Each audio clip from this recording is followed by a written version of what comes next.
తీసుకెళ్లి బోధిస్తా ఉంటే అప్పుడు శాస్త్రులు పరిసయ్యులు ఒక స్త్రీని తీసుకొచ్చి మధ్యలో నిలబెట్టి, అయ్యా ఈ స్త్రీ వ్యభిచారం చేస్తా ఉంటే పట్టబడింది, ఈమె గడ్డము పగిలిపోయింది.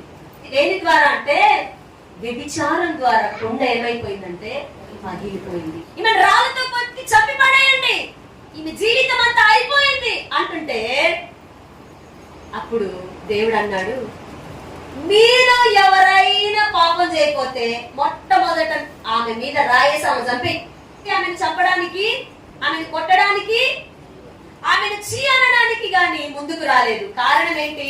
ప్రతి ఒక్కరు కూడా, ఇక్కడ నిలబడిన నేను కూడా పాపినే, క్రీస్తు రక్తం ద్వారా నన్ను దేవుడు పవిత్రపరిచాడు. హల్లెలూయా.